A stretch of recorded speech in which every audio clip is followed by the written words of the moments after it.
All right, welcome back. We're the Malapert Smarks. This is the Malapert Smark Wrestling Podcast. I got Vlad and Robert back with me to discuss this past week in wrestling. I also have my doggy via satellite, my dog, Elora, but she's asleep for the moment. She might wake up, but she did watch All In with me, so we're gonna get her opinion about it if she wakes up. I'm glad. I'm glad she's getting some rest, to be honest, because she's always like awake and crazy, anxious. She's a little anxious, crazy, scared puppy. But, anyways, enough about that. Yeah, you know, Robert, I didn't tell you though. One more thing about Elora. Last week was kind of a tough show to do for me because I didn't tell you that Elora got hurt. She got injured. Oh no, I didn't know that. Oh. Yeah, she hurt her leg. It was a really bad accident. I don't want to blame anybody or what happened, but anyways, what last week it was hanging over me real bad, and it was kind of tough to concentrate on wrestling. You know, there were times where I had to watch a promo like 2 or 3 times because I wouldn't hear what they said. It just like flew by me. You know, I had my mind on other. That's understandable. Yeah, man. Yeah, for sure. Yeah, it was real bad, man. It was the worst day of my life, for real. And that was the day Bray Wyatt died and everything. Oh, that sucks. Yeah, so it was weird juju in the air last week. But anyways, we're back, and we watched All In, all of us, so we're here to discuss the great show in London. And we might as well just jump into it. Let's just jump into AEW, okay? I know there was some WWE stuff, but AEW ruled the week, you know. The WWE shows were nothing special, I think. Not Don't really. you guys? You know, they were just normal shows. So All In was where it was at, man. It was at Wembley Stadium in London. It was beautiful. It looked grandiose. It looked like WrestleMania, right? There was a big screen above the ring, which I thought looked really cool. And Mercedes Moné, Sasha Banks was in the audience. That gave it some extra little star power, right? So, you know, I feel like she could main event one of these one day. Maybe they brought her in like, hey, look at this, you know, we got big stadium shows too. But, all right, let me pull up the Malapert Smart TV because we're going to watch some clips. Oh, you know what I wanted to do first? Since we're going to jump into talking about MJF and Adam Cole straight up, because we're not like Jim Cornette and the other podcasts that string you along, make you wait till they talk about all the other crap. You know, we're going to talk about the important stuff first. We won't keep you waiting. No ads, no nothing. But, you know, when it comes to that Adam Cole and MJF ending, I do have to replay my prediction. Okay? Right. Just because I got to show off a little bit. So let's see if this comes through on the pre-show in a 20-minute match. Oh, my God. And hold on one second. My bad. Oh, all right. I messed it up. we remember your prediction. No, yeah, Kayhan. Once you don't have to replay it. We know we remember your prediction. I have to replay it for the audience who didn't see. Right. That's fair. That's fair. You know, because maybe not everyone sees our show. You know what I'm saying? Spoiler alert. He's right. Well, here's my prediction. It is crazy. My prediction is they're going to win the Ring of Honor Tag Team titles in the pre-show in a 20-minute match. Oh, my God. And in the main event, the run-out will be Roderick Strong. And he's going to come out and distract Adam Cole. Adam Cole's going to say, get out of here. I'm doing my match. Get out of here. And that's going to distract him enough for MJF to get the pin. And they're going to stay best friends. There's so wait, so no turn. Nobody's turning. No turn. This is too good, baby. Okay. Better than you, baby. I have to throw just a slight, not even a monkey wrench for the question. I'm gonna stop it right there. But, yep, thank you. I saw Robert clapping a little bit. I mean, you were spot on. I'll accept the applause. Well, not completely spot on though. I mean, I didn't guess everything in between, like all the teases. You know, they teased us like 14 different ways about what was going to happen. I didn't think it would be so in question, you know, but it was in question until the very end, right? They kept us guessing. But let's go through this whole night real quick, and then we can talk about your thoughts about this match. And as I go, if anything comes to mind, I can pause and let you guys speak or whatever you want to do. So on the screen here for our podcast listeners, I have the pre-show. And this was a match that Brian said wasn't even going to happen, right? That something was going to happen. And I said the same thing. I said the same thing, yeah. They can't risk the main event. So there was the first part of my prediction came true. So they won the tag team titles, and they went on to the main event. And this was the highlight of the night. We'll talk about the rest of the show, too. We'll go over all the matches, but I want to start here. So MJF, Adam Cole. MJF, huh? Cool entrance here. Yeah. Yeah, but he's cut. It was obviously very cool, especially in that stadium. But I mean, I think he's come out that way before. But yeah, so it was a great look because of all the people. Yeah, the stadium looked tremendous. I mean, this looked like a grandiose show. That looks so good. So the first tease came when Adam Cole was the first one that looked like he was going to turn heel, telling him like, "I'm better than you," and he ripped his shirt off. He ripped MJF's. Their buddy bro shirts, and this was getting pretty crazy, to be honest. I at this point thought my prediction was in danger. I was like, oh crap, this is not gonna go well. Someone's gonna turn on somebody. So then we had the spot where the almost count out, right? Do you remember this one, Vlad? That was a wicked bump, by the way. I don't know how they really. I don't know how they fake that. Like that looks like it should hurt a lot. Yeah, let's look at it again. Like, I don't know how you fake that either, to be honest. That's so dangerous. Yeah, so MJF ran in he went the 10 count, waited all the way till the last second, and then he sprung up and got in. So when I was watching it, I thought that was a little dopey. I'm like, okay, I've never seen it all the way till like 9.5, and then he wakes up like miraculously from a coma. But anyways, yeah. That's one little criticism. I'm not going to give it a 5-star match. Tremendous match. This was really, really fun. But okay. So MJF, was a good match. He was trying to convince himself to tombstone him on the table, but he didn't do it. So MJF really turned face here, is what happened, which is kind of crazy. I still had in my mind thought that in the end maybe MJF would, be the devil like he always is. But he really likes Adam Cole in this storyline. I guess they're good friends. Adam Cole had no problem tombstoning him the other way around, right? So let's see. Oh, this was the first ending, the not false finish, but the double pinfall draw ending. And what were you guys thinking at this point? Were you thinking that this would be how it could end? Any of you thought that? No. I knew one way or another that this match was going to restart. There's no way they're doing this at Wembley. I agree with Robert. Mm-hmm. Yeah, for sure. That's what it would seem like It would seem like a WWE type of thing to do to ruin it, to ruin everybody's night that way. But yeah, so there was a nice little callback here to the 5 more minutes, so that was tight. Right, that was cool. What happened next? Oh, the first ref bump. Okay, so what came of this? Oh, this silly little spot. What did you think of this, Vlad?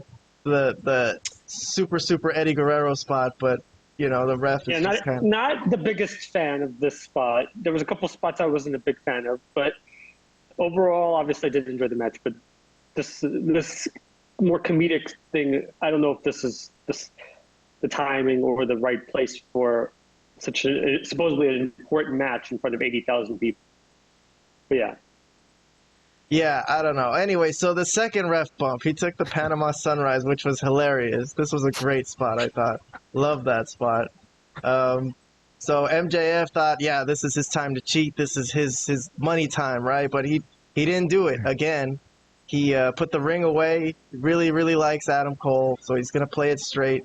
And then this was where my run-in came in. But I thought Roderick was going to run in from the entrance ramp.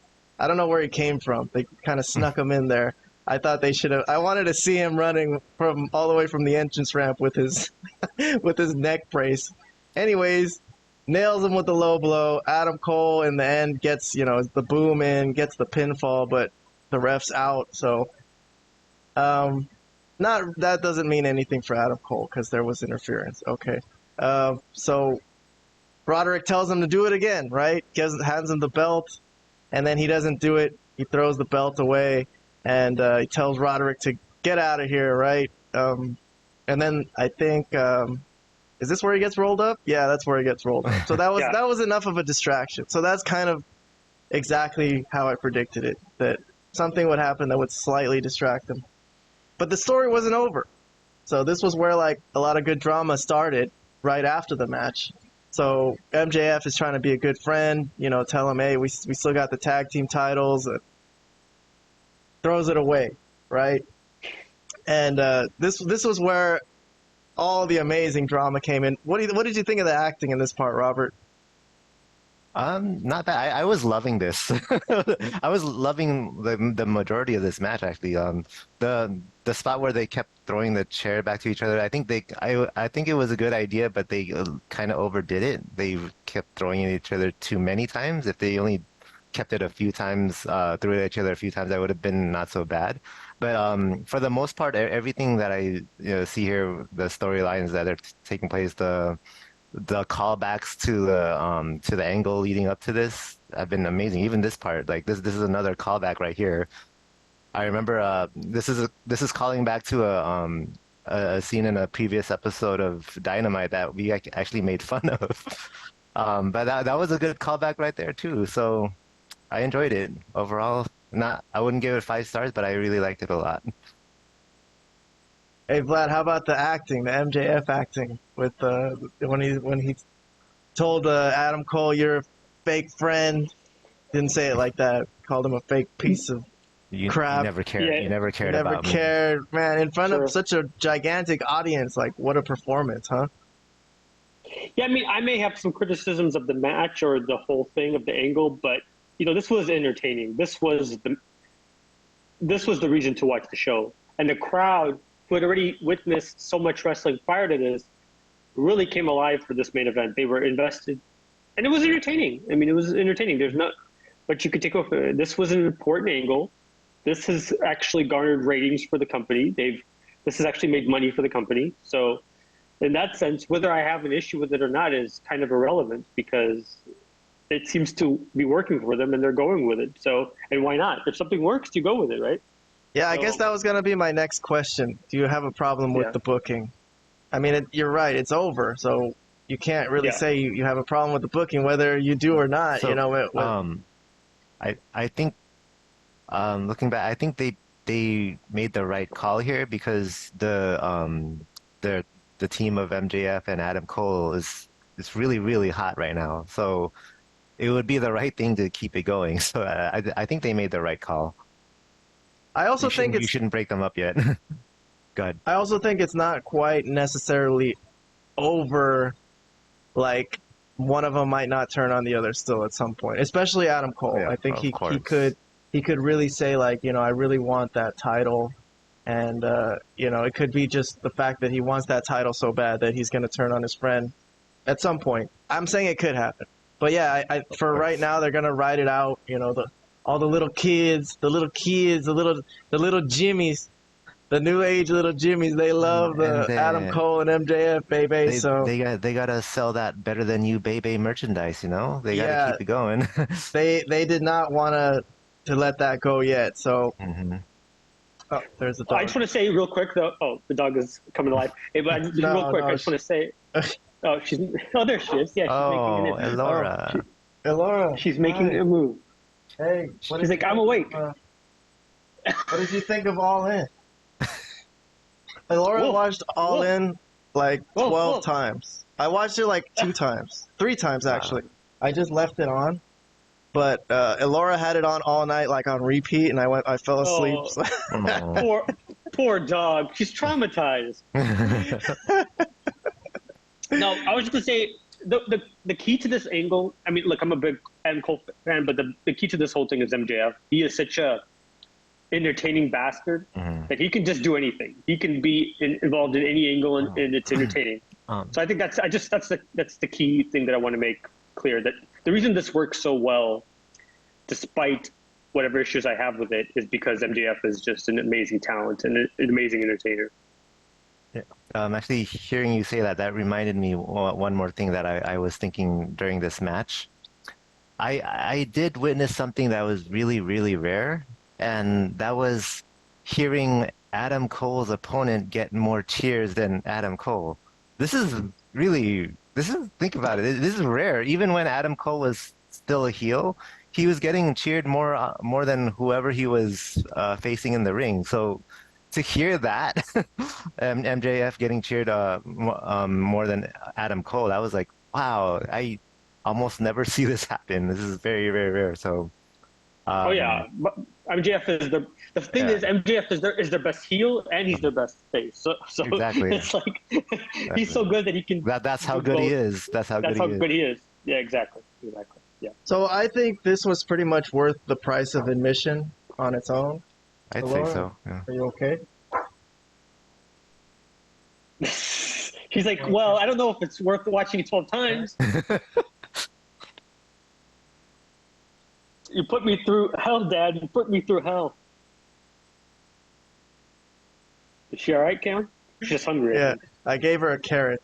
Sorry about that. Dead air on our podcast. So nah, don't worry about it.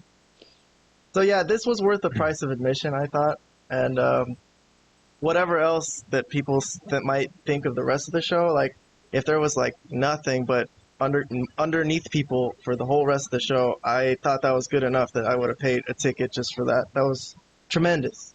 I give it high praise, high praise. Like, you know, same here. Other than the match not being a 5-star match, like everything worked. The angle worked.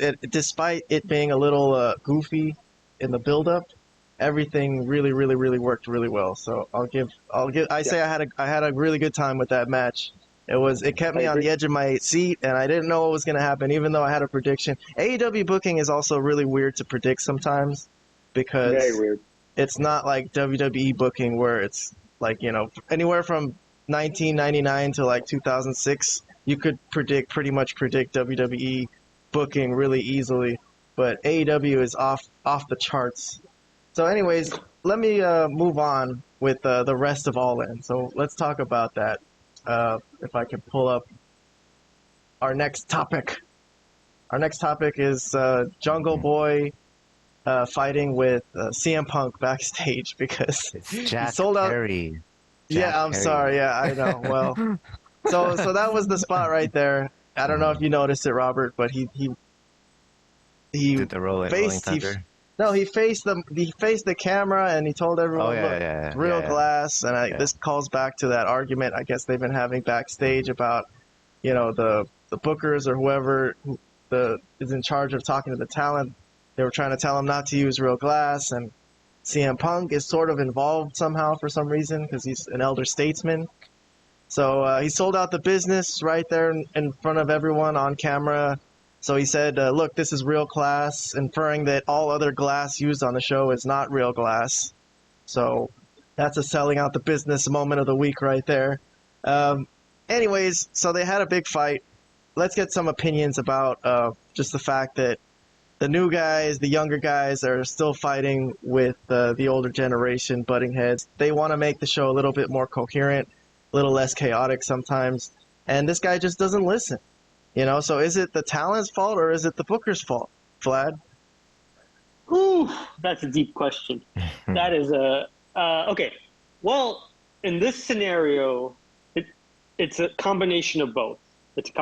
Because if Tony Khan had more control of his company and made it clear what is allowed, what isn't allowed, what he'll okay, what he won't okay, what will happen if you disrespect him, and if there's what consequences will come if that happens. You know, if he was just more of an actual leader and an actual owner of sorts, that doesn't just want to be buddy with the wrestlers and actually is their boss at the same time, things would be a lot better. But yeah, obviously it's also the talent's fault for wanting to do dumb things, like taking bumps on real glass. Why is he so proud that he's about to take this bump on this glass, and cut up? I mean, he came after the bump, he was all cut up, on his arm and stuff. He was bleeding, a pretty bad cut on his arm. I mean, luckily it was just his arm and not like, I mean, he had some cuts on his back too, but it didn't look like it was that bad. But yeah, I mean, and I guess the biggest problem that I have is that he had the nerve to go to like maybe the biggest star in the company. It's like, oh, well, what do you think about that? You have a problem with what I just did? Like, yeah, obviously. What the hell? You just took a bump on glass, and you just told the world that you just took a bump on real glass. Like I'm saying, meaning that previously maybe you didn't use real glass, or the other guys are not using real glass. Either way, it's unbelievable, the nerve of some of these guys who have never accomplished anything in this business. Well, They all have a big head. Yeah. Before I go to Robert, Vlad, I could rant and rave all day about this, so I'm sorry. Go ahead. Well, let me ask you, because right now, as we speak, All Out is coming up, and CM Punk is apparently on suspension until they investigate this, so he might miss the pay-per-view. Do you think he should be punished at all? No, he shouldn't be punished at all. Sometimes you deserve an ass kicking, for being a dumbass. That's just the way it goes. In the old days, this would never have happened. You mess up like this, you get your butt kicked, or if you come up, maybe even Punk didn't want to. I don't even know. Like, we don't really know. There's been like different reports, like who started what. But the point is, Jungle Boy, Jack Perry, or whatever he is, he deserved to get his butt kicked here, and it looks like he did. He was put in a chokehold, deservedly so, for just being a dumbass. I'm sorry. There's no other way of saying it. He challenged Punk to a fight, and then he got choked out, huh? Is that what the story is here?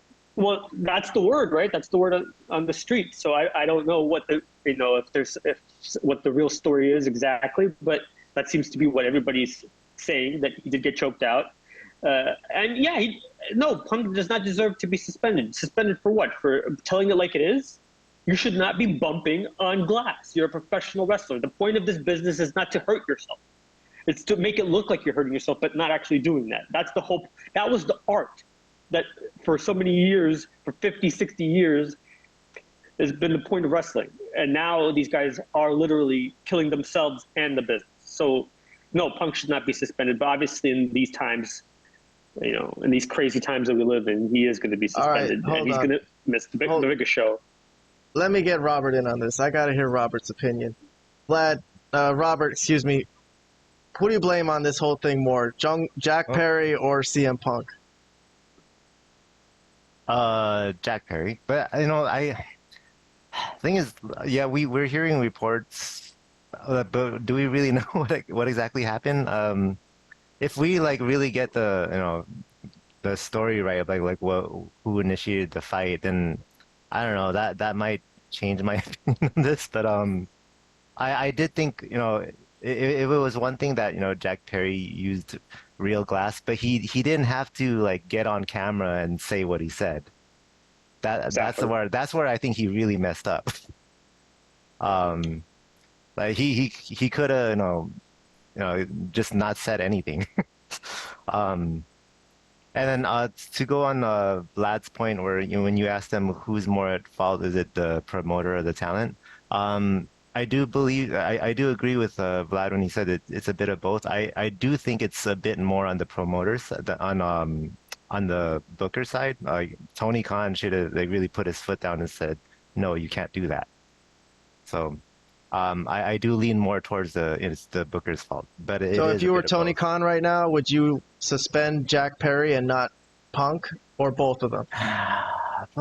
Well, really, I don't know, man. I don't think I would have suspended Punk, but I don't really know the details for reals. They got into a tussle, man. They got into a fight. But then who hit who first? I don't think Jack Perry got any punches in, because Punk just got him in a chokehold, and that was the end of it. But Punk said that was him trying to quell the situation, not quell the situation. So what was Jack Perry doing? Was he coming up to him and talking smack? Being confrontational. Okay. Yeah, he was the one who told him, "What did you think of that? You got anything to say?" Of course, he's going to do something about it. If that's what happened, then okay, then he kind of instigated. He instigated then Jack Perry by coming up to Punk and saying all that. Then in that case, I wouldn't suspend Punk. But like I said, I don't really know the details. Because I've heard conflicting reports, so who knows? Yeah, I guess in real life you're not really allowed to retaliate though when somebody just says things. So you're not really supposed to physically assault them. But I don't know. I'm hoping we're not in for another long investigation, because that would be kind of a shame at this point, with Punk, he's been rolling. He's been on Collision. He had that feud with Joe. It went fine. I mean, I don't know. Well, let's get to that. Let's talk. So 15 minutes later, he was the first match on.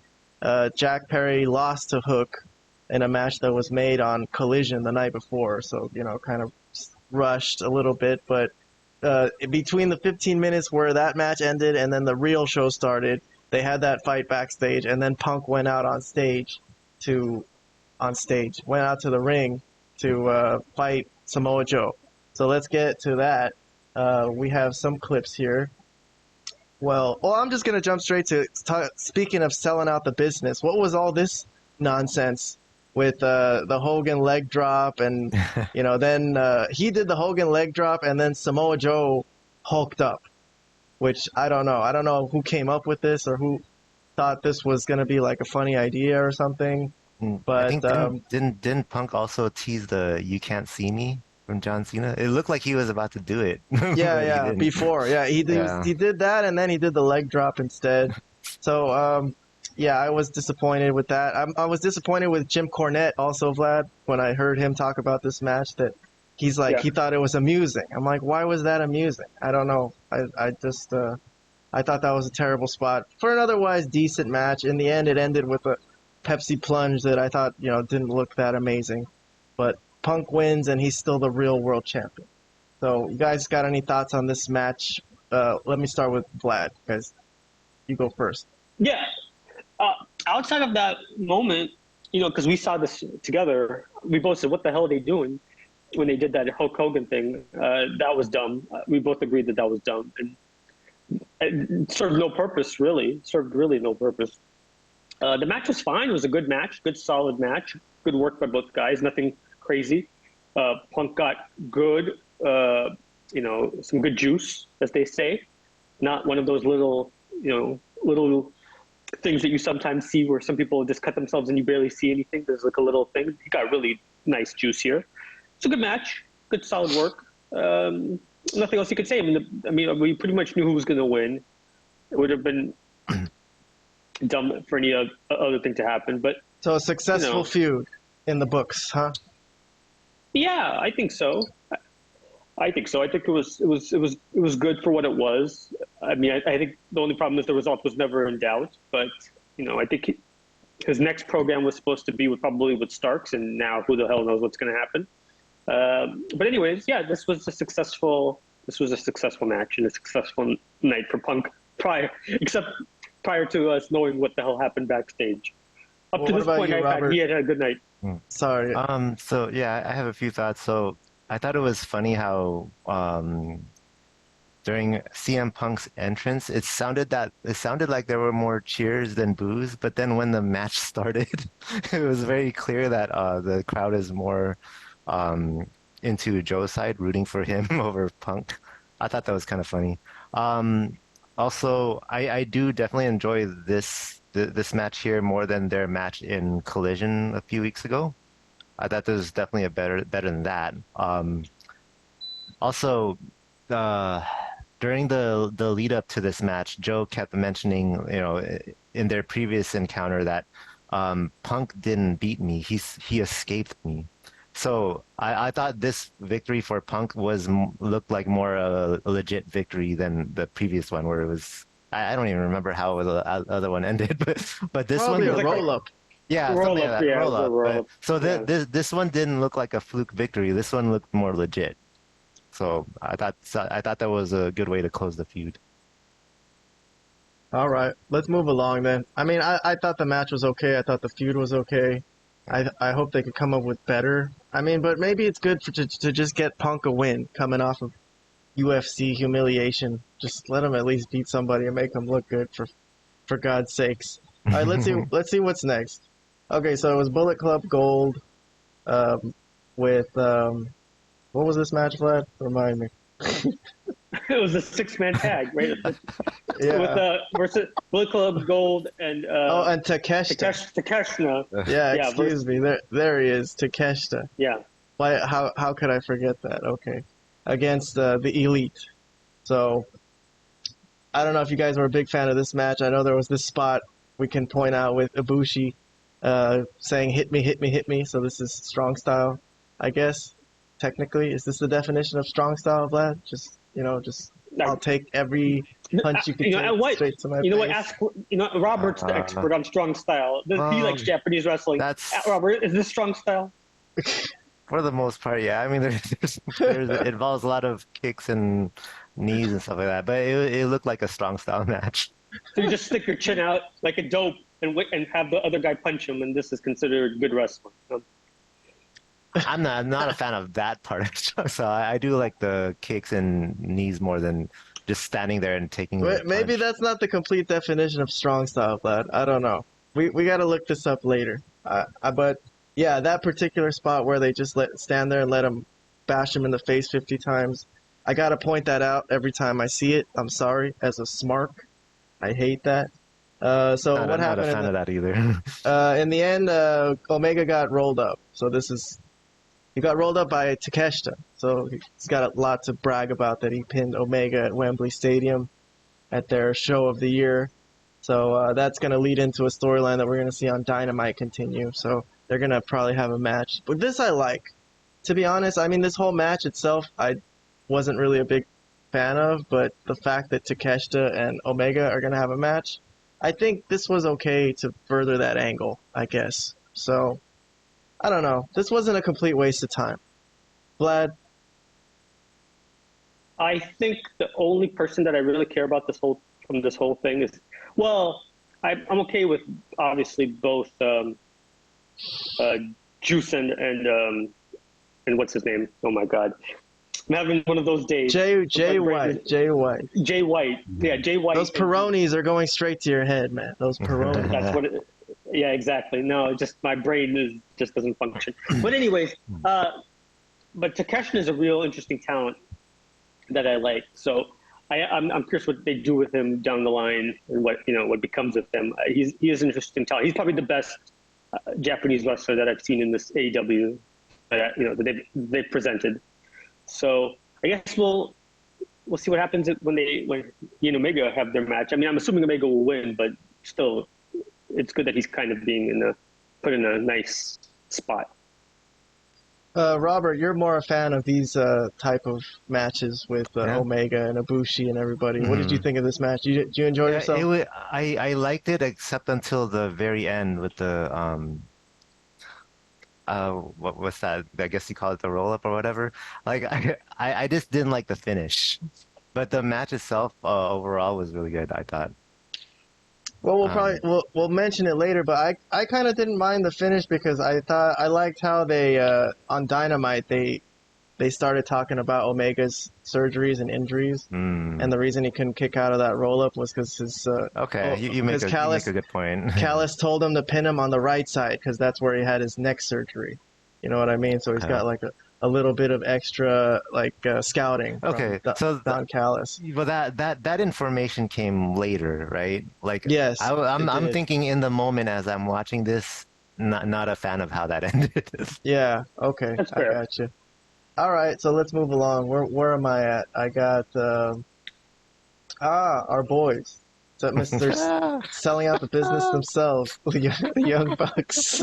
The Young Bucks against FTR. So they got a nice little grand entrance. Looked pretty cool. They gave them their moment here. I don't think they deserve this really to even be in this match. I told Vlad and all you guys on the show that I wasn't really looking forward to this match a few weeks ago when they announced it, and I really didn't think it turned out to be that good a match. It didn't. I didn't feel like it really landed. It wasn't even for a Young Bucks match. They didn't really do much. So they were trying to hit their finishing move and they got countered and so they took the pinfall. Right, Vlad? We were very, very surprised. I wasn't expecting this. Yeah, no, I have a differing opinion slightly. I mean, obviously, I admit when I'm wrong. I definitely thought the Bucks would win the match. So you got to admit when you when you make a mistake or when you have a prediction that turns out to be incorrect. But at the same time, I thought the match was pretty good. I mean, it wasn't like the best FTR match. I mean, they've had better matches with Gin and Juice, as Cornette calls them, and with obviously that would have been a great match here. Yeah. For sure. But this was still a good match. I mean, despite, it was still a very solid, very good match. Like, not the best match that FTR and the Bucks could have, but it was still pretty good. And I still think it may have been the best worked match of the night. I mean, as far as pure wrestling, this was still pretty good. So I have a slightly different opinion, but the one thing I will admit is that, I'm surprised the Bucks said to put FTR over, and I'll give them props for doing so. And that's maybe the first and maybe the last time I'll give the Young Bucks credit for anything. I mean, hey, it's a big deal. Okay, I'm not gonna downplay. Well, you got to give them credit for doing the job, because you would think they might not want to, given the history with FTR and the fact that there's been some bad blood, right? Robert, what was your feeling about this match? I liked it a lot. I think every time I see FTR and Young Bucks in a match against each other, it turns out to be pretty good. Now, here's the thing. The FTR's 2 matches against Bullet Club Gold, I thought were still better, and those 2 matches happened on Collision. This is a big pay-per-view. I wanted to see both teams try to outdo the matches against Bullet Club Gold. I don't think they pulled it off, but for what it is, I still enjoyed it. I thought it was still really good. Well, like I said, I watched this show like 2 or 3 times. Okay. And I watched this match again, and I was really looking for something to like about it, but it was a well-worked match, Vlad, but okay. Good. Yeah, I'm glad in front of Wembley Stadium they worked a match that looked solidly like wrestling, but it was also not very exciting. And did you see the rest of this show, or am I crazy? Did you know what else is on this card? You haven't gotten to you're saying it was the best worked matches. You haven't gotten to all the nonsense that's still coming. This was far and above anything else. But you said it was the best worked wrestling match. It was like the only of the night. It was like the only wrestling match of the night. Well, is it my fault that AEW just likes to book themselves, put hats on a hat type of thing? They book nothing but no GQ matches. That's why I just didn't think that was that special. I've seen good matches like this. You could see a good match like this on Ring of Honor on Thursdays if you want. So I don't know. I kind of felt like I wanted something more from this. Maybe there was something that I don't know what, but it was just a solid match. It was okay. I don't know. That's all I could say about it. Well, I mean, I don't know. These 4 guys had a wrestling match. That's what you're supposed to have. But anyways, I see what you're saying, but I don't. Could have been a little more fire, a little more drama, a little more, I really need to win. They just kind of took the loss. But anyway, so after the match, this furthers something of an angle. I guess they're going to continue on. We don't really know yet, but the Young Bucks didn't shake their hands like, the little lowlifes that they are. They didn't show any respect to getting beat clean. We'll discuss that more, I guess, a little later when we get to Dynamite. But let's move on. Oh, so this is Stadium Stampede, right, Vlad? This is where the show really got hot. This is where the audience came to life. I mean, look, the audience, they were eating this up. I don't know, what it was about it, but if you listen to the show, if you listen to it, this was one of the hottest matches in terms of the audience pops. But it was your basic garden variety type of garbage match. It had everything from garbage cans to this was the skewer spot. Oh man, with, this Jon was Moxley. hard. This is hard to watch for me. Well, I think I don't mind him doing the skewer spot here because at least it's in front of 80,000 people. Okay. What I do, I'm like, if you're gonna do this, at least do it in front of a lot of people, because it was funny hearing him do this in GCW in front of I gotta close 200 my people. eyes, right? Oh, Jesus Christ! I thought, man. Well, you gotta admit, he is a spectacle. The Jon Moxley. For he may not be like the greatest classical wrestler, but this was pretty cool too. Him taking this move like that right afterwards with those things still stuck in his head. So I thought that was a cool little spot, I guess. But it's in the world of selling out the business, it's up there, you know. But anyways, what else was in this match? It's Fork, Orange Cat, that got a big pop from the audience. Orange Cassidy getting nailed in the head with a fork.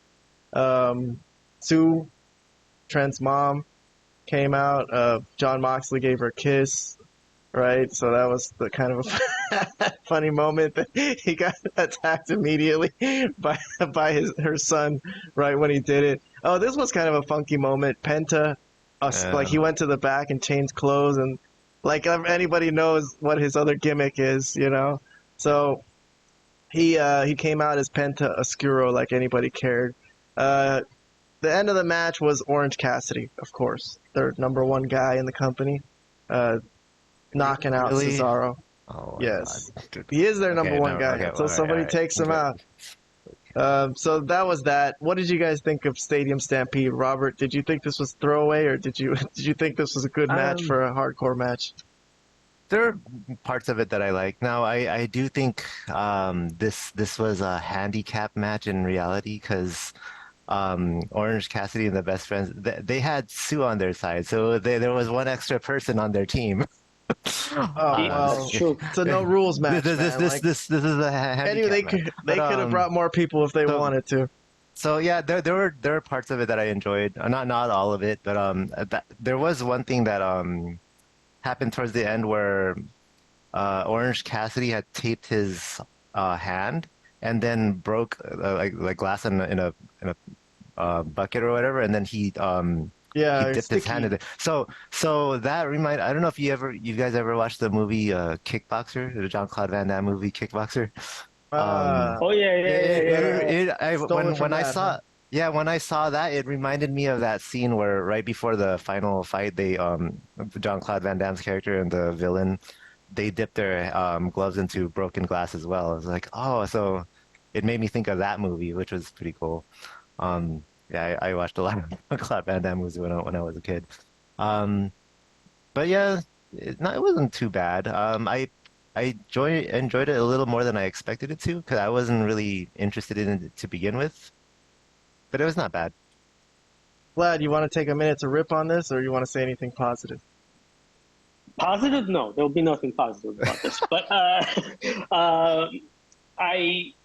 it was the usual junk match. I mean, with guys that nobody really cares about that are terrible wrestlers and can't do anything but these type of matches. And it'd be one thing if this happened like once in a while. They do this on their main shows, their secondary shows, their third shows. They have these type of matches all the time. So there's nothing special about this. Moxley has these matches all the time. So there's nothing special about having a guy, do whatever, bleed when a guy bleeds all the time and uses all kinds of weapons every single time. So it's just like Kayhan said in the beginning, it's just the usual garbage match that AEW is known for. Because they're obsessed with thinking that ECW is like, that they're still, I don't know, that ECW is somehow still relevant in today's wrestling, I guess. I don't know. Well, the one thing I'll say about it is at least the crowd was eating it up. That was the one positive. So the crowd reaction, I know, here in America or on TV, they see it all the time. But over there, they were having a good time with it. So they pulled out all the stops for Wembley. But yeah, if they had a show in England every week, I think the people would kind of get tired of it the way they do it. But yeah, if they did this more rarely, maybe it would kind of hit a little harder. But I'm going to move on. Let's see what was next. Next was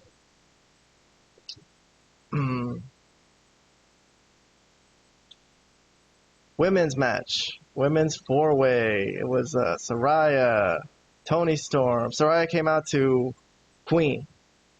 Toni Storm came out to the Queen's music. I don't know what it's called, the Queen of England. So she was trying to heal it up, I guess. Britt Baker, her own theme song. She didn't have a special song for the night. I guess she wasn't special enough. Shida, I think she did have a special song. She didn't use her regular song, but I don't know what her song was. I don't know what It was kind of cool sounding, but I couldn't name what it was. So what happened? Oh, I like this spot.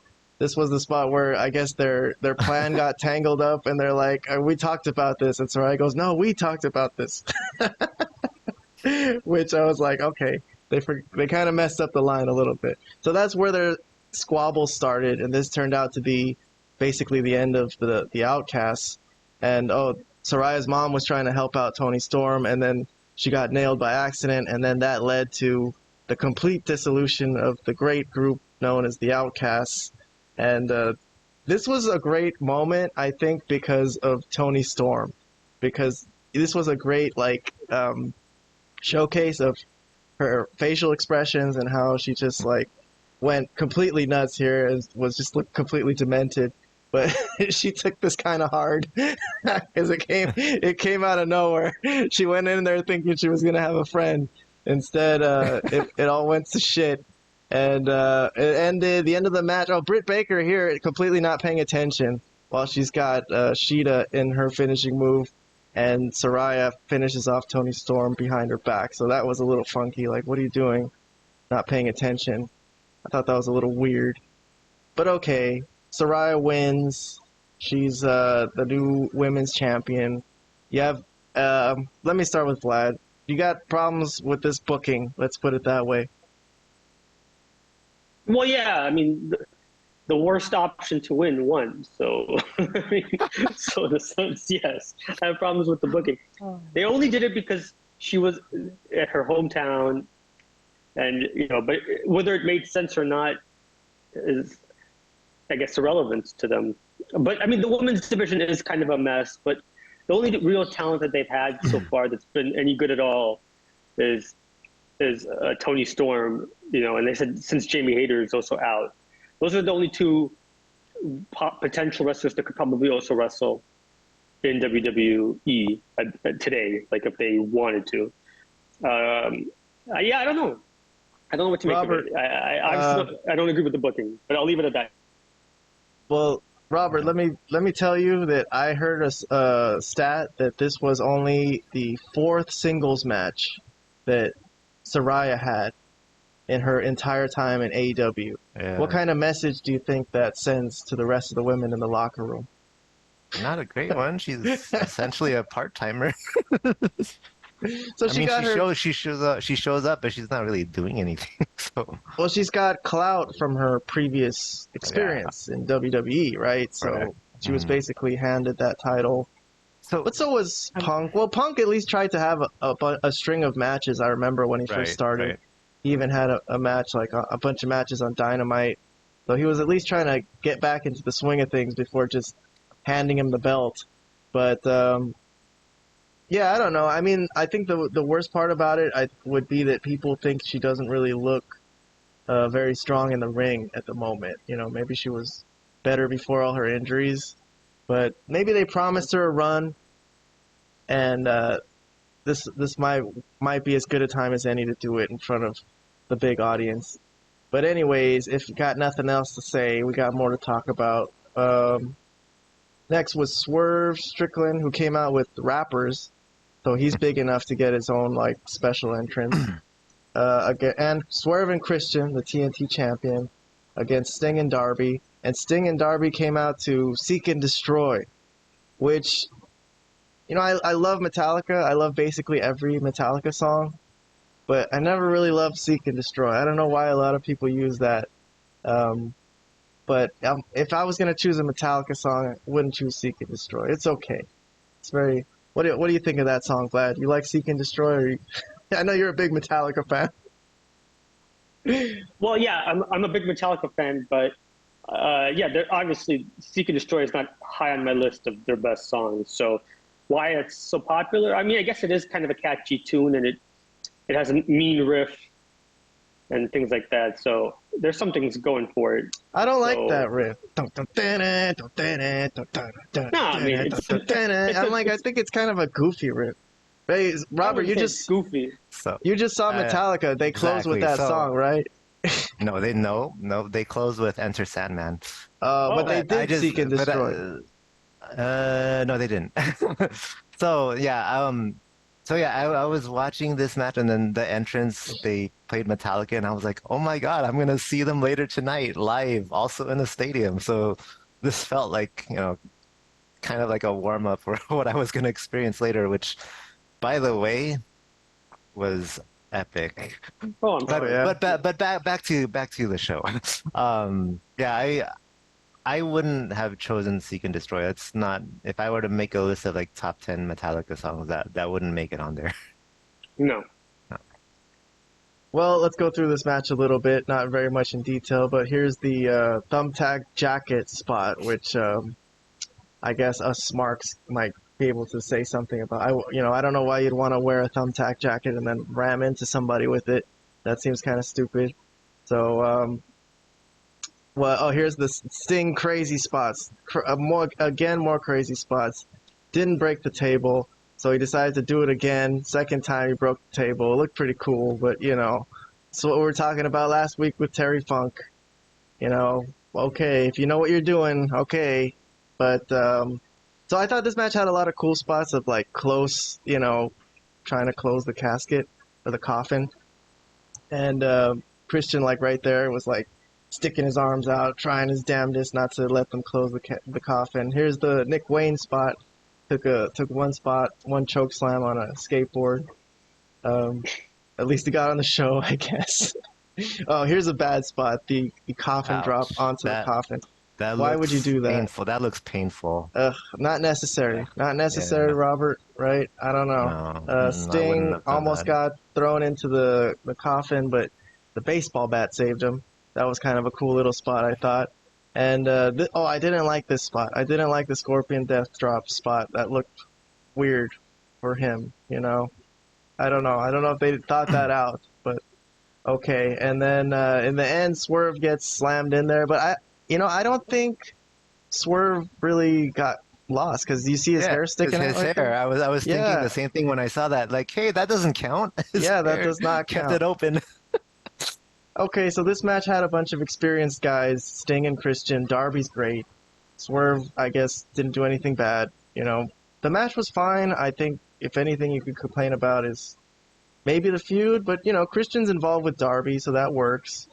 And Swerve also. So, I don't think I saw anything really wrong with this match. I think this was one of the matches I enjoyed more on the show than anything else. I don't know. What about let's start with Robert. What did you think of this match? I thought it was okay. It was nothing spectacular. Well, for his age, I think Sting looked great in this match. The stuff that he was still able to do. But I don't want to. I don't want him to keep doing this for much longer. Yeah, because I don't think that's good for his body. And Darby's career is probably not going to last anywhere near as long as Sting if he keeps doing spots like that. So I don't know, but the match itself was fine. Nothing spectacular, but I enjoyed it. Man, they were trying to do spectacular things, and Robert said nothing spectacular. Damn. How about you, Vlad? I mean, the only thing that really sticks out from this match is the two spots where Darby did that thing. What is this finisher called? I forgot what it's called, but where he went onto The coffin drop? The coffin drop. Yes. Is the move actually called the coffin? Oh, that's actually perfect. Okay, great. So yeah, where he landed on the coffin twice, right? There were two times where he landed on the coffin. Okay, you saw this match twice, right? So three times. Yeah. So am I right? So Yeah. Well, the last one he landed on top of the coffin to smash Swerve while he was in there. So, but yeah, it was still a and the first time he missed, right? He landed. Yeah. Right? Or something like that. He missed. Yeah, he landed right on the coffin. I mean, I don't really take much away from this except for that. I mean, yeah, the best wrestler of the bunch is Christian, but this was another one of those crazy wild matches that really doesn't showcase a talent like Christian. And like I said, it would mean more if they didn't just do a crazy match on Dynamite, the previous Dynamite, where they just had what was it called, the Falls Count Anywhere match, Texas or Tornado, yeah, tornado match, or whatever the hell they had going. I mean, all the matches are like this. So why is this special? The only special thing about it is that there was coffin involved, I guess. But that's the only thing. Otherwise, this is just a typical match you could see on Dynamite. Well, I like that Christian and Sting were working together. That was kind of cool. You know, they weren't in the same company when they were younger. They were on opposite sides. And I think they did TNA together, right? Yeah. yeah, but in WCW during that era, the WWF and WCW era, when Right. No, of course they did. No, they did not work together then. Of course. yeah, no, they had some stuff in TNA, but that was not widely seen. You know, but I know. anyways, let's move along. Elora still sleeping. Good Good girl. Let's see what we got next. We got. Oh, I got one question for you guys. I really want to know. Who's a better singer, Chris Jericho or Freddie Mercury? Oh, seriously?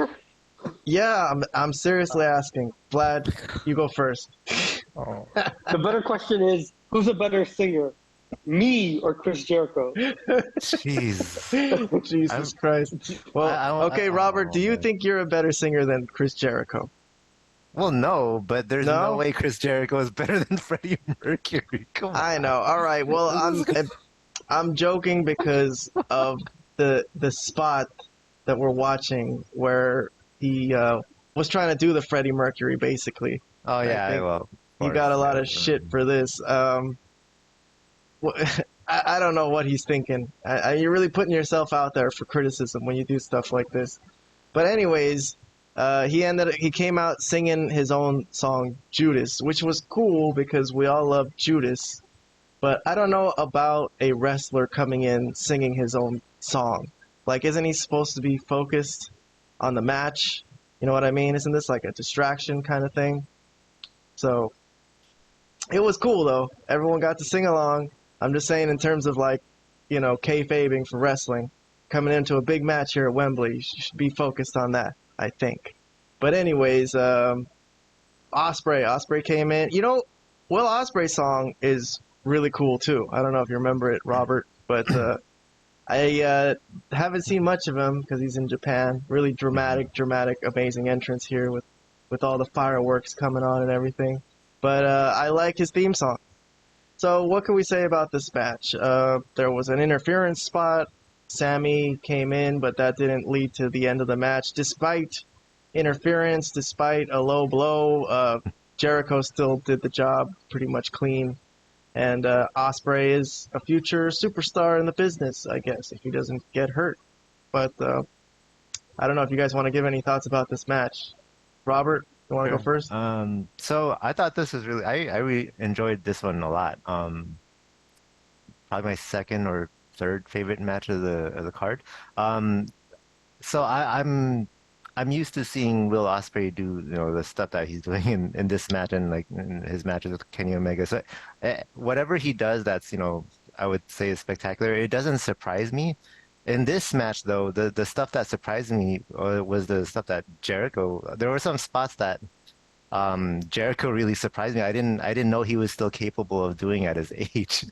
So that really you know, got my attention. Like, man, he's still pulling off some moves that I haven't seen him do in probably like a decade at least. So good on him. I feel like this is just my personal opinion. I don't know if anybody would agree with me, but I feel like for this current stage of his career, this performance is probably like a highlight for him for this stage of his career. Obviously, when he was younger, he's had better matches, but where he's at the moment, this was a good performance by him. All right. How about you, Vlad? Yeah, I agree with that part where with Robert as far as Jericho's work in this match. I think it was one of his better performances in quite a while.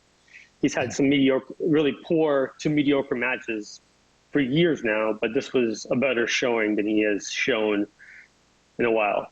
The match was good. It was a solid match, good stuff. The only problem I had was the baseball bat spot. I don't understand how you could get hit in the face with a baseball bat and then be up 2 seconds later. I don't understand that. I don't understand the point of it. If it's not a finish or if you end up still losing, it just makes you look really bad.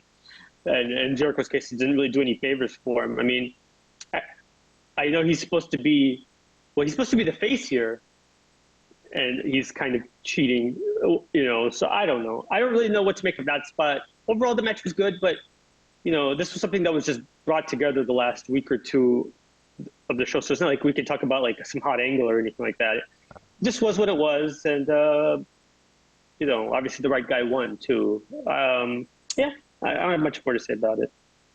Well, obviously, Vlad, the reason that bat to the face didn't knock him out was because Sami Guevara didn't hit him hard enough.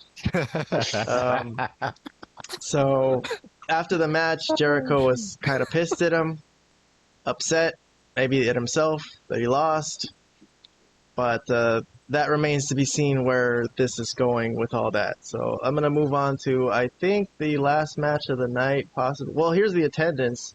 They called it the greatest wrestling attendance in history, or the real figure, right? So they say they broke the record.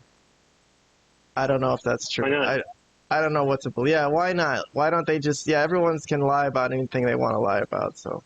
WWE lies about all kinds of things with their attendance. So why can't AEW? Even if it's not the most, maybe why not? Just say we have the most, because WWE always inflates their numbers. Well, the last match, because we already talked about MJF and Adam Cole, the last match before that was the House of Black against the Acclaimed and the badass Billy Gunn making his return.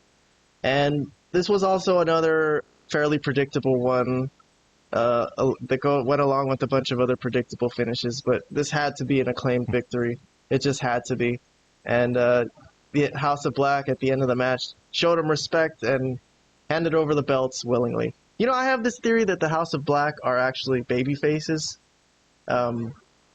because if you think about it, they're really trying to bring out the best in their opponents. Like when they took Andrade's mask, they were also like giving him like spiritual advice about, bettering themselves, not relying on certain things. These guys too, they really try to push them to be better. They took their boots, trying to bring out the fire inside of them. And then at the end, they showed them respect. So, and they're wearing all white. House of Black are good people, man. They're good. And they paid tribute to Bray Wyatt before the match, right? That too. True. So, True. So anyways, I don't know if you guys got any thoughts about this Billy Gunn winning his title and having a big scissor party at the end after the match. All right, Robert, you go ahead. Oh, Vlad, you don't want to go first? If you want, I'll go first. Okay. I don't mind. No, I don't really have a lot of thoughts about this. I haven't really cared about this whole feud or angle. I think it's quite silly. I will say though, the one thing that the person that looks really good in this whole feud is Billy Gunn, who I don't know if that's who needs to come out on top of a feud like this and look the best when they're trying to push young talent and not a senior citizen. Which, don't get me wrong, Billy Gunn looks better than most people in their 20s, 30s, 40s, and whatever. He's jacked to the gills, but I'm just saying, I don't think that's who they want to be pushing. They want to push young talent, right? And the only person that actually looks good out of something like this is Billy Gunn, because he came back and they won the match, right? So, yeah, that's all I got on this. Okay. So my thoughts. Robert, Yo, please. Listen. Oh, he's gonna rap for us. Listen. It's Rob on the mic on the Malapert podcast, giving some reviews on the Allin broadcast. It's showtime. Listen as I spit some dope rhymes that will hit you harder than a double clothesline.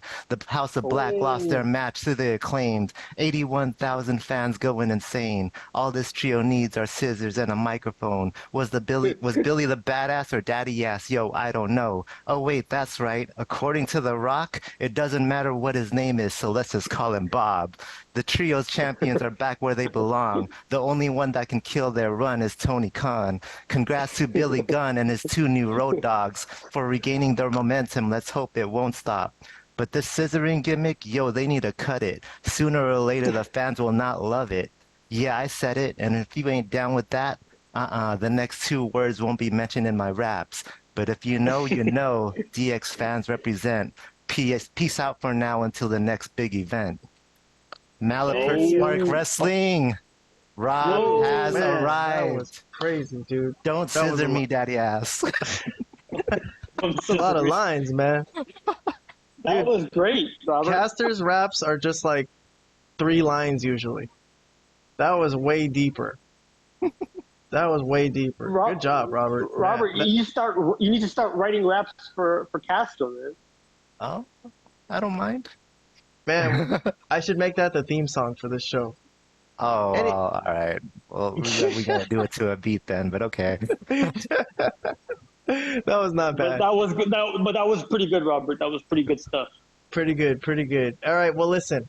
I'm going to ask for a grade for All Out. Or All In, I'm sorry. It's called All In. What do you think, Robert? Give us your overall impression of the show. Give us a grade. A, B, C, D, E, F, G. Ooh, boy. Hmm. You want me to start with Didn't think Vlad? of the, yeah, sure. Go ahead. I'm still Vlad, how thinking about you? mine. Come on. Give me something. Give me something here. Well, I only cared for 2 matches, which was the tag team title match that we kind of had some slight disagreement on how good it was and how good it wasn't, and then obviously the main event. Those were the 2 highlights. I mean, I think Punk and Joe was fine, but it wasn't like anything mind-blowing or anything like that. It was just solid, good work. Everything else I didn't really care about as a feud or as a match. So I guess with that said, maybe I'll give it like a C. I'll give it a C plus, just based on the fact that the MJF and Cole thing really carried the show, and I think it's deserving of a grade better than like just a regular C. I'll give it a C plus based on the fact of Cole and MJF's work. Well, I want to give the show a good grade, to be honest. I very much enjoyed the main event. I'm going to give it a B minus. I think the show obviously could have been better if the booking leading up to it was a little more straight and organized and not chaotic. Then a lot of the chaos stuff would have hit harder. So yeah, just for MJF, I'm going to move and Adam Cole. Good job, Adam Cole. I'm going to move it up to in the B category. So not bad. Okay. I enjoyed it. I enjoyed the show. How about you? All right, Robert. Well, one more comment before I give a grade. And Sure. it's going back to the very first match, the tag team match between Adam Cole, MJF, and Aussie Open. So I think we kind of went over that like really, really quickly. No, yeah, I didn't really I- talk about it that much. I just find it really funny that I see lots of people kick out of multiple tombstone pile drivers or power bombs, but if you get hit by a double clothesline, that's it. Yeah, You're not kicking out of that. that was a mean double clothesline, though, man. All right. Looked at it. If they execute it well enough, the force of that double clothesline, it should knock you out, I suppose. I don't know, but I just thought that was kind of Here, funny. let's take a look at this double clothesline right here, real quick. Watch this. They really double clothesline the shit out of Kyle Fletcher. Whoa! God okay, damn. okay. Oh, Did you see that? All right. Okay. Fletcher sold that well. I'll give him that. Sure All did. right, well, Robert, But, go on with your okay, point. all Sorry. right. Yes. I really like the kangaroo kick too. That was pretty funny. Anyways, I'll give this a B. I wasn't too much of a fan of the Stadium Stampede match. They took that out. I probably would have given it a better grade, but I'll stick with B. All right, then. All in the books. I thought it was a success. I think they won't sell quite 80,000 next year, but I think they should sell at least 60,000. I don't see why not. Some of those fans should go back. Awesome, for sure. Possibly they could get back to 80,000. Possibly, if they book well. You know, if they have something hot, maybe they could sell a lot of tickets. So I don't think it'll be the same if they just don't say anything, and that they won't sell that many tickets. So we'll see. I'm gonna move on though, because Dynamite was on Wednesday, so we had a bit of a follow-up to All In, and let's go through it real quick. All right, not that much on this show, but I guess I'll just go over the card and see what you guys thought of it. And so it started with Jon Moxley against Komander. What do you think of this booking, Vlad? I like this. I'm kidding. I don't like it. I was about to say, is he serious? You had me for a second. Man. Like, what? Wow. No. I thought Anyway, Kayhan was getting delirious, but no. This is a throwaway match. This is 15 minutes of the show where I could just forward and save some time. Thank you very much. Right. Okay, so the FTR they went at the Young Bucks and were mad that they got dissed, right? That they didn't shake their hands, and the Young Bucks were like, "Oh, we just were hurt that we lost." And then the Bullet Club came in, and then somehow now the Bucks and FTR are going to be a tag team again at that pay-per-view next week against the Bullet Club, the Guns, and Juice and Jay White, which I don't like this booking at all. I don't know if you guys want to disagree with me or just move along, but I'm so not interested in that match. I think it's a waste of time. Yeah, I don't. I mean, it could. I kind of feel bad because there's a lot of good workers in there, but yeah, I don't really know what the point of this whole thing is. I mean, it's to further something, but is it to further the feud between Jin and Juice and FTR? I guess. I don't really know what the point of this 8-man tag is, but I think they just needed to fill a match on short notice. They have a week, where they had one pay-per-view and they're having another. So I'm guessing that's what it was. They just needed some marquee names and some marquee wrestlers and might as well put them together. I don't know. 8-man tags are never anything useful. If this can further a storyline, then okay, I'll be glad. But I don't think so. But anyways, Robert, if you don't have anything to say, I'm gonna move on to Toni Storm. Yes, please move on to Toni Storm. Yes, she is also upset. She has a right to be. Her whole life came crashing down at All In. She has no friends. She has no title. She had a little bit of a breakdown here. She got a cool hairstyle. I like that. Whatever's going on there. She's always interesting looking, and she's very charismatic. I really like Toni Storm. I mean, I think basically, I'm pretty sure you both of you would agree with me, right? Great. Oh, yeah, absolutely. This is another phenomenal promo that she gave. A long list of backstage promos. She has like these great facials that she does, and no matter if it's on Dynamite or she throws stuff. Her thing is not throwing stuff at the interview people. But yeah, she's great. I mean, obviously, I think she would be great as the champion, but the one highlight that they have on these shows, either Collision or Dynamite, is her backstage interviews, which have been just top notch. I hope they could keep it up, whatever they got going on with her. I really enjoy whatever she does at this point. I think she's the best girl on the roster at this point. For sure, it's not even a question. Jericho. So I liked this segment. We had a disagreement. I was texting with Vlad. Vlad didn't think this was any good. He came out. He wanted to apologize to Sami and for kind of disrespecting him after his match, and Sami accepted. But then they hugged it out. But then they kind of got a little offended at each other because he mentioned that he should have hit him a little harder with the bat. He should have hit Ospreay a little harder with the bat. And then they just traded basically barbs and insults at each other. It was very testy. And I thought considering old WWE booking, I thought this was the end of the relationship. I was going to see the breakup of the sex gods right here. But no, they somehow talked it out and they decided to become a tag team again and run it back next week. But I'm pretty sure something's going to go down with these guys next week. But I really like this segment because I was just on the edge of my seat, like thinking something could happen. Robert, are you with me or are you with Vlad here? I don't know Vlad's opinion, but I am with you actually on this. Once again, the power of friendship prevails. It happened in All In and it happened in this segment. Yeah, it's very important in AEW that friendship is very, very important. We'll see how long that lasts, though. We'll see. Vlad, tell me why you didn't like this segment. Oh my God, guys, you're killing me here. You're killing me.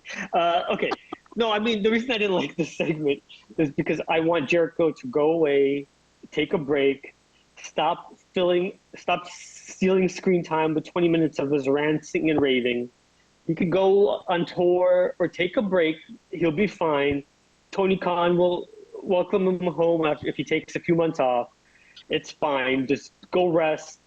Yeah, you know. Yeah, but considering the other stuff else on this show, Vlad, like when Moxley versus Komander, Orange Cassidy versus Penta, I'm like, when it comes to all that, I think this was one of the better things on the show.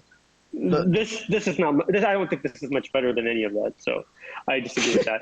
I don't think it's that much better. We've already seen. Haven't we already seen like the breakup of his group? Like, why is this still going on? Like, I don't even understand, bro.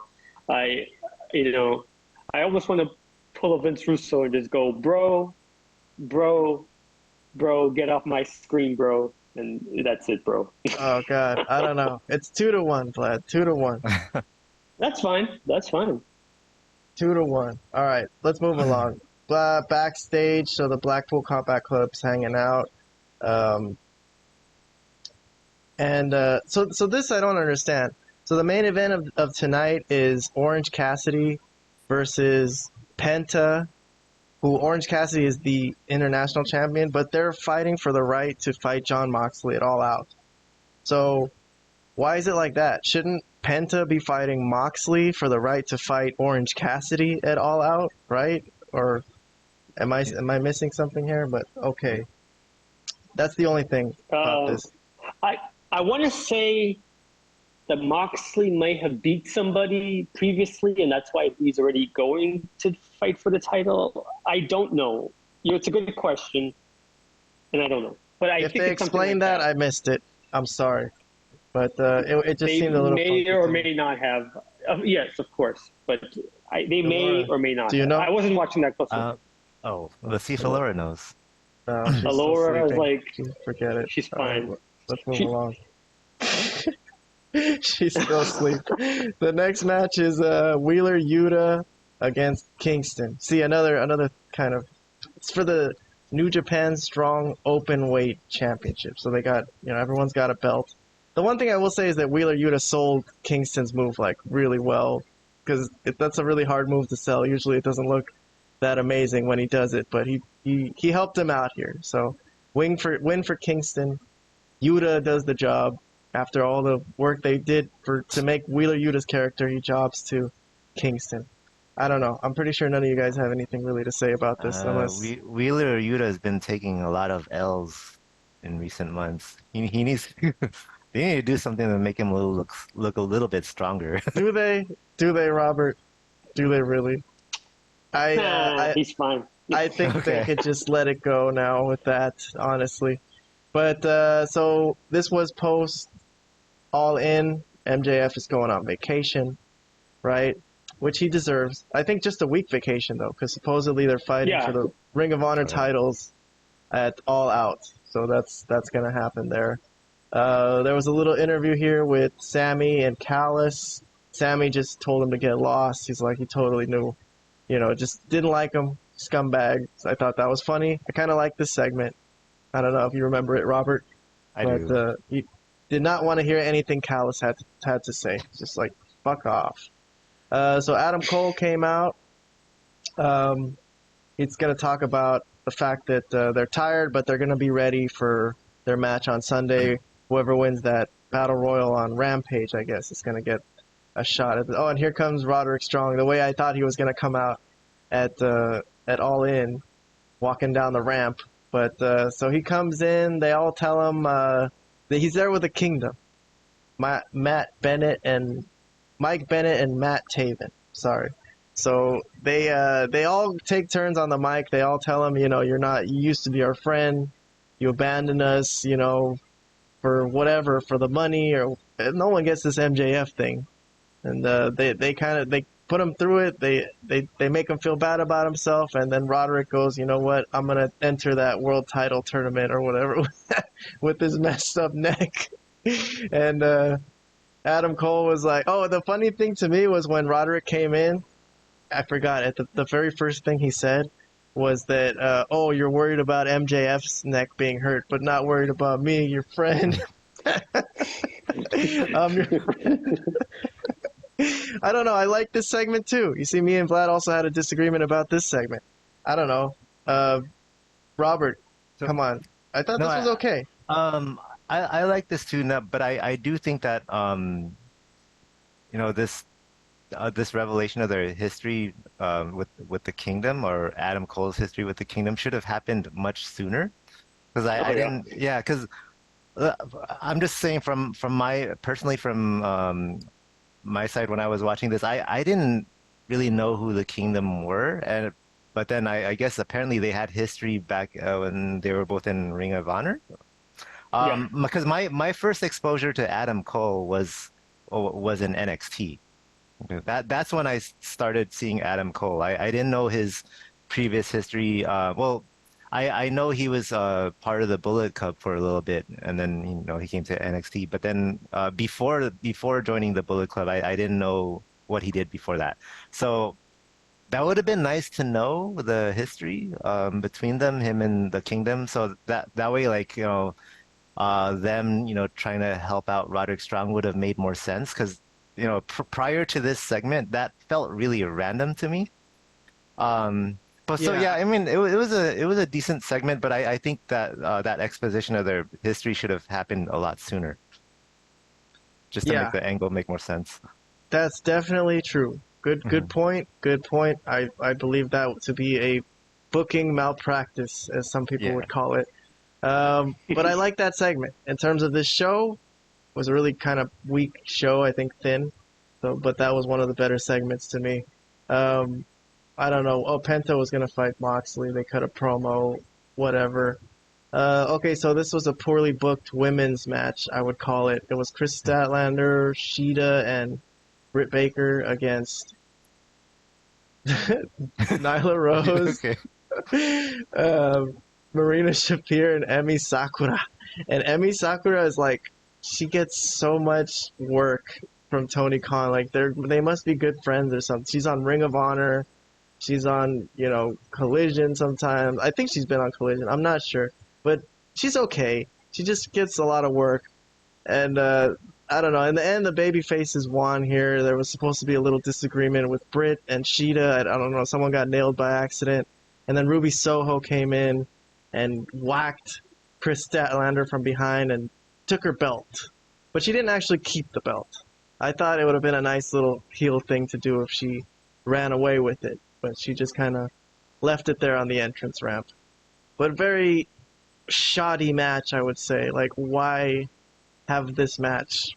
It's kind of a waste of time here in 6-man booking match. Right, Vlad? Am I crazy? I don't think you cared about this. Marina Shafir and Nyla Rose and Emi Sakura, you care about any of this or what? Yeah, I care very greatly and very deeply about all of these women. I mean, that's still a little bit of sarcasm. Obviously, I don't care about any of the people you just mentioned, even in the slightest. But I guess this is because I guess the same the faces, Britt, Statlander, and Shida. What is Shida? Holy Shida, right? They're going to have a match with the Outcasts that may I guess even though the Outcasts look like they've broken up, I guess they're still going to have a match on Collision, right? So I guess maybe was just to tease. I think that's what they said that's what Excalibur said in one of his when he was going through the matches at 100 miles per hour. Oh, okay. I must have missed that. Okay, all right, interesting. He said that. Interesting. So that's something, I guess, that's for Collision. All right, Robert, do you have anything to say about this women's match, or should I move on to it? Move on. Let's get out of here. Let's go home. I do like Shane Taylor though from Ring of Honor. Big fan. I think he does good work, and he's fighting Samoa Joe at the pay-per-view for the TV title, the ROH TV title. So I'm looking forward to that. Out of this whole card that I've seen, I think that's a good one. I'm interested to see what happened. So this was where they furthered that angle from the Golden Elite match with Bullet Club Gold. They go through Kenny Omega's injuries. It's kind of a messed up thing to do here from Don Callis, but he is an asshole. But I kind of like this. I think it's leading up to their match, and I don't mind this at all. And Takeshita, he had a good moment here at the end. He was like, Kenny Omega, there's something in Japanese. So I thought that was good. It was short and sweet. The Acclaimed. Okay, I don't know what this is. They always do this type of stuff. What is this? A celebration for winning the titles? Yes. And they give them like a new pink belts. New belts. Their belts are pink. Yeah. So they really needed to take 10 minutes to do that. So again, not a very strong episode, I will say. But the belts scissor. I forgot to mention that. Yeah, they can scissor. Yeah, yes, the belts can scissor. So this was the ending. Penta against Orange Cassidy. This was a long ass match, right? I think it was at least 20 minutes. It must have been good chunk of the show. We all know how these matches end, though. You know, Orange Cassidy just takes a shitload of damage, and in the end, he kicks out of everything. So this is where he kicked out, and then somehow he kind of pinned his shoulders real tight right here. He's the master of the tight roll-up somehow. Man, so good. Anyways, so he keeps the title, just like I thought he would. This was a pretty much guaranteed ending, and he's going to fight Moxley. Oh, he gave a speech. Remember this? I never heard him speak that much, yeah. But very impassioned speech. This was his best promo, I thought. So, then in the end, Moxley came out. Promo. They had a face-to-face. I can't believe it's like a dream match, dude. I don't know what the hell is going to happen here. Well, do you think there's any chance this could be the end of Orange Cassidy's run against Moxley, or is Moxley going to just do the job too? Huh? Are you asking? Who are you asking? Yeah, I'm asking you. Or Robert, you go first. Okay, I want Moxley to win, but not necessarily because I'm that big of a fan of Moxley. It's just more so I want Orange Cassidy's run to come to an end. What? You're not an Orange Cassidy fan, dude? Come on, dude. This is an epic run. This is the greatest wrestling run I've ever seen in my life, I think. Vlad, yeah. Do you think this could be the end of his streak? Yes or no? Yes, but the one thing I will say first, you said this was a dream match. This reminds me of a dream I had when I had food poisoning, and I was like laying in bed having nightmares and getting up every like hour and a half to 2 hours, puking my guts out. So if that's the type of dream that this is, as far as dream matches go. Wow. Now, as far as who will win, I mean, I guess Moxley should, unless there's some kind of weird shenanigans that go in the match. But we'll see. It's hard to say. Orange Cassidy, clean. Remember, I'm the master of predictions here. So. Yeah, that's true. Well, the one thing at the end of the match, like, I didn't understand, like, Moxley came out and they went face to face, and then like Orange Cassidy like gave him like a little slap or something, and Moxley didn't even do anything. He just walked away. I was like, okay, that doesn't really make sense. His hand character is injured. That's why his slap wasn't really strong. You know what I mean? So it was like getting hit by like a child, right? So. Yeah. Well, his hand's been hurt. So. Oh, his hand has been hurt. No, that hasn't stopped him from beating everybody under the sun, but his hand has been hurt. But anyways, whatever, dude. Obviously, this is like something I don't care much about. I think both characters are kind of jokes. But anyways, yeah, go ahead. Sorry. Anyways, Allin was like a high for AEW. It was like a WrestleMania type of thing. And then they went to Dynamite, and I guess it didn't really follow up that well, right? This was a kind of bad show. Yeah. Let's start with Vlad. Vlad, give us a grade for Dynamite. Oh, man, I guess I would say this was probably like a D episode, but like I'd say D plus. This is better than that episode a couple weeks back when I thought it was one of the worst episodes of all time. So I'll say it's slightly better than that. D plus. I'll give it a D. A D, just straight D. How about you, Robert? I'll agree with the D. Damn, man. Yeah. Okay. Well, if Robert is giving D's, holy hell! Oh wait, so I end up giving a better grade than both of you. Holy hell! Shit. You've been lenient. Oh my god! How about my you? Elora? God. What? Elora's What's like, your grade F, for you F. saw Dynamite last night, right? She said, "Wolf." It's an F. The Tony She's a- the Tony Storm interview saved it from being a D minus, so I'll give it a D. Oh man, Toni Storm is so good. I hope she's. Yeah, that I was hope just she a has couple another. minutes. Yeah, I hope she has another promo on Collision. Well, all right, guys. I don't know if you guys want to touch anything about WWE from the past week. I mean, the only thing I would really say personally is that LA Knight's getting a nice push, and that's what we've been hoping for. Other than that, you know, I did enjoy the Miz's impersonation of LA Knight. I thought that I was just gonna say. I thought that was fantastic. I would have to say That was one of great. the highlights. That was one of the highlights Man. of WWE wrestling within the last week. That was Yes. and by far the Miz's best work in many years. Mhm. That was top notch. He was great. He was great. He sounded just like him. I was like, oh man, this guy's He good. nailed it. Yeah. He did exactly what he was supposed to do in that segment to get the feud over. To get the feud over, he did. It was great. It was yeah. his best So work. last week on that tribute SmackDown, he beat LA Knight beat Finn Balor clean, which was a nice good win. And so it's like it's looking up as long as he stays there and he keeps working hard and he doesn't miss any shows or no show or be late or anything or go on a drug bender. I think this should go where we think it's gonna go, which is him hopefully getting higher up on the card. I don't know if he'll be champion, rising in the ranks, Yes. hopefully. So that's basically my takeaway from the past week from Raw and SmackDown. Other than that, I mean, I guess we're looking forward to Raquel and Rhea at their pay-per-view, and Chad Gable and Gunther. Which is tomorrow. The pay-per-view is tomorrow, right? Payback, yeah, it's tomorrow. Holy shit! Yeah, it's tomorrow. Yeah. All right. Okay. I don't think Kayhan knew. I broke the news for some reason I thought it was more than a week away, but okay. All these feuds are pretty much set. So yeah, all right. Let's do it. I mean, but really, there's not much on the card. It's not a really. But yes, the pay-per-view is tomorrow, and then also All Out Sunday. All Out. Yeah, it's also Sunday. So back-to-back days of wrestling pay-per-views or premium live events or whatever the hell we want to call them these days. Well, lucky us. We need more material.